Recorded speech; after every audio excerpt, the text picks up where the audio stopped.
Hello प्यारे बच्चों, स्वागत है आपका एक नए वीडियो में जहां हम कक्षा 3 की मेरी दिल्ली से पढ़ेंगे एक और नया पाठ जो कि है पाठ 11 दिल्ली के गांव। आज हम चलते हैं दिल्ली के गांव की सैर करने। हो सकता है आपके दिमाग में एक सवाल आए, दिल्ली तो एक शहर है, भला शहर में गांव होते हैं? इस सवाल का उत्तर आपको इस पाठ से मिल जाएगा। दिल्ली में अनेक कॉलोनियां और बस्तियां हैं जिनमें अनगिनत लोग रहते हैं। सोचो तो ये कॉलोनियां और बस्तियां कितने साल पहले बनी होंगी? 50 साल, 60 साल, 100 साल। आज दिल्ली में जो कॉलोनियां हैं, कई मंजिलों वाली इमारतें और बड़ी बड़ी कोठियां नजर आती हैं। उनमें से ज़्यादातर को बने हुए 60-70 साल ही हुए हैं। तो पुराने समय में दिल्ली के लोग कहाँ रहते थे? वे रहते थे दिल्ली के गाँव में। दिल्ली में हजारों सालों से गांव बसे हुए हैं। हो सकता है कि आप भी दिल्ली के किसी गांव में ही रहते हों। पूरी दिल्ली में कई गांव हैं जो पूरी तरह बदल चुके हैं। इन गांवों में पुराने मकानों को तोड़ना, नई इमारतें बनाई जा चुकी हैं। जिस जगह कभी बड़े बड़े खेत हुआ करते थे, वहां अब बड़े बड़े मॉल यानी चमचमाते हुए बाजार बन गए हैं। लेकिन अभी भी दिल्ली में ऐसे गांव हैं जो बदले नहीं। ऐसे ज़्यादातर गांवों में आज भी खेती होती है और साल में 2 बार फसल काटी जाती है। लेकिन दिल्ली के गांव के किसान केवल खेती ही नहीं करते, बल्कि खेती के साथ साथ वो कोई दूसरा कारोबार या नौकरी भी करते हैं। दिल्ली के गांव की कुछ और विशेष बातें हैं जो हर गांव में ज़रूर नज़र आएंगी। दिल्ली के हर गांव में कम से कम एक तालाब, कुआं या बावड़ी ज़रूर होती है। पुराने समय में लोगों को तालाबों और बावड़ियों से ही पानी मिलता था। तालाब केवल लोगों को ही पानी नहीं देते थे, बल्कि धरती के भीतर भी पानी पहुंचाते थे। तालाबों में बरसात का पानी बहकर जमा हो जाता था। यही पानी धीरे धीरे रिसकर धरती के भीतर चला जाता है। फिर इसी पानी को कुओं और बावड़ियों से लोग निकालते हैं। देखा आपने कितने ज़रूरी हैं तालाब हमारे लिए। इसलिए आज भी हर गांव में तालाब को विशेष महत्व दिया जाता है। हर तालाब के पास पूजा करने की एक जगह होती है।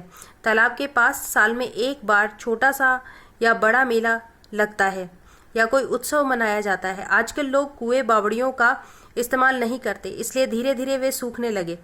कई कुएं बावड़ियाँ बिल्कुल सूख चुकी हैं, लेकिन आज भी गाँव के तालाबों का सब मिलजुल कर ख्याल रखते हैं।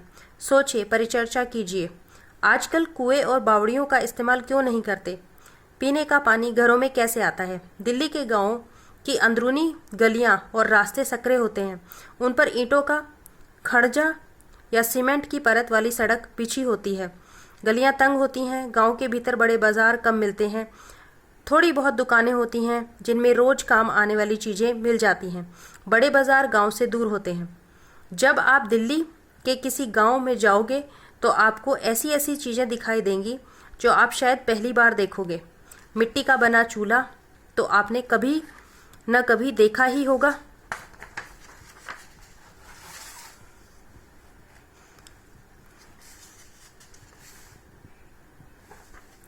ईंटों को मिट्टी से लीपकर भी चूल्हा बनाया जाता है।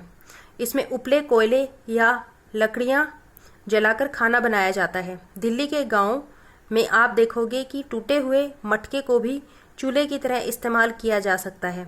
मटके का निचला हिस्सा टूट जाए तो उसमें उलटकर मिट्टी से लीप देते हैं।